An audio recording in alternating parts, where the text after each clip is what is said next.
নমস্কার বন্ধুরা, শুভ দুপুর। এখন দুপুরের খাওয়া দাওয়ার সময়। তা আমার বর একটু বাইরে বেরিয়েছে। আজকে আমি আমার দুই মেয়ে নিয়ে খাওয়া দাওয়া করবো। পরশু দিন থেকে শরীরটা খুব খারাপ ছিল, তাই আমি বন্ধুদের সঙ্গে বেশি যোগাযোগ রাখতে পারিনি।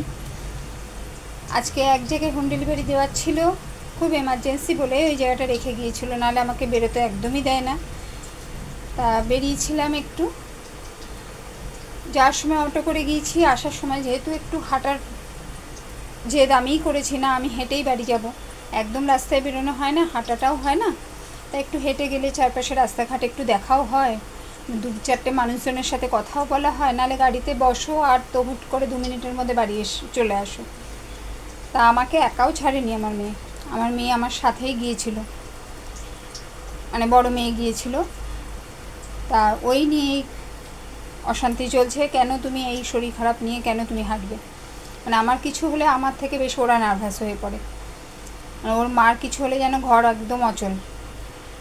হ্যাঁ, যাই হোক, এখন দুপুরবেলা খাওয়ার সময় খাওয়া দাওয়া করে নিই, একটু ভাজা ভাজতে ভাজতে ভাবলাম একটু কথা বলে নিই বন্ধুদের সাথে। নিশ্চয়ই সবাই ভালো আছেন। টাটা।